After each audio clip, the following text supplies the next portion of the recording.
Hey everybody, it's Gail, and this is Errata-Hate, episode 21. We're back! And to start off, I wanted to start off with a review for an app called Zinio for libraries. So it's Zinio. It might be pronounced differently, I don't know. I've never heard it said out loud. But unimportant. Anyway, what is important is what the app is. So Zinio is an app that you might be able to get through your local library, and if your local library doesn't carry it, I think you should request it. It is a magazine app.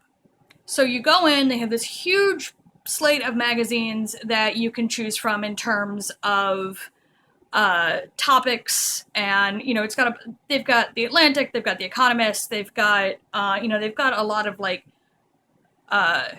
kind of the magazines of record, if you will, the stuff that everyone wants to read or wants to pretend they read. But one of the other things they have is Interweave crochet. And I apologize that it's a screen against a screen here, but this is 7 issues of Interweave crochet. And the thing about Zinio is when you download the magazine on the app, it just stays on the app. I don't have to recheck these out. I don't have to, I don't have to hope that they're gonna be at the library in the periodical section. Like, they're digital, they're on your device, and they stay there. So it's like an unlimited checkout. It's amazing. The thing that I love about it, so here's the back page of one of the issues where like all the different designs are, and you can flip through page by page, or let me see if I can bring it up. There it is. Or you can do it by spreads down at the bottom.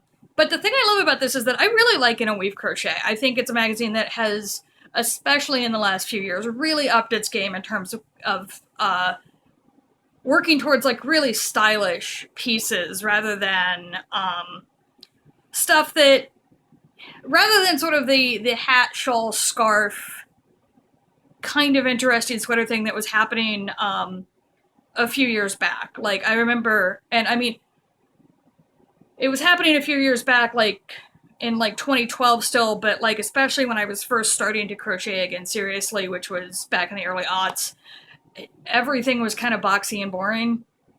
Personal feelings there, of course. You may have liked everything, in which case, awesome.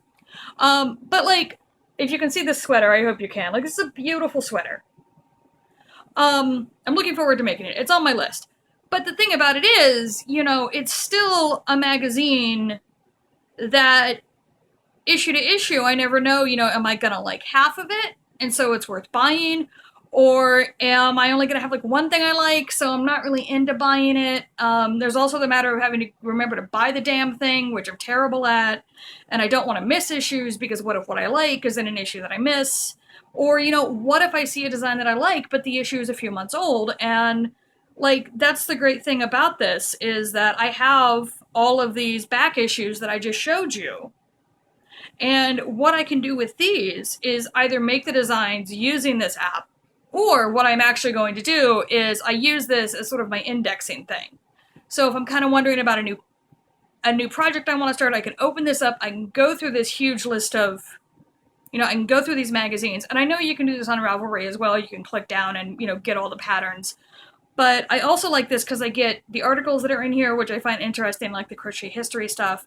And also getting to see it sort of, how it's laid out helps me out. But yeah, so what I do with this is I go into it and I use it because it's a great way to get a hold of the magazine and flip through it when it comes out, rather than kind of waiting for it to fall into Ravelry.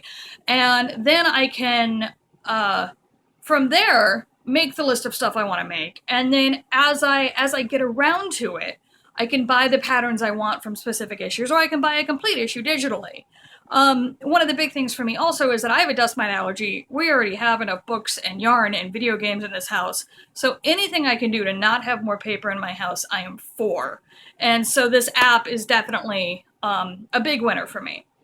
So again, it's called Zinio for libraries. Check with your library to see if they have it. If they don't, request that they look into it. I mean, libraries are great about that. And really, just go to your local library. Like, I'm spoiled. Portland has amazing libraries, but like, go to your local library, and if they don't have a book you want, ask if they'll get it, and they'll probably say yes. So, you know, yay libraries.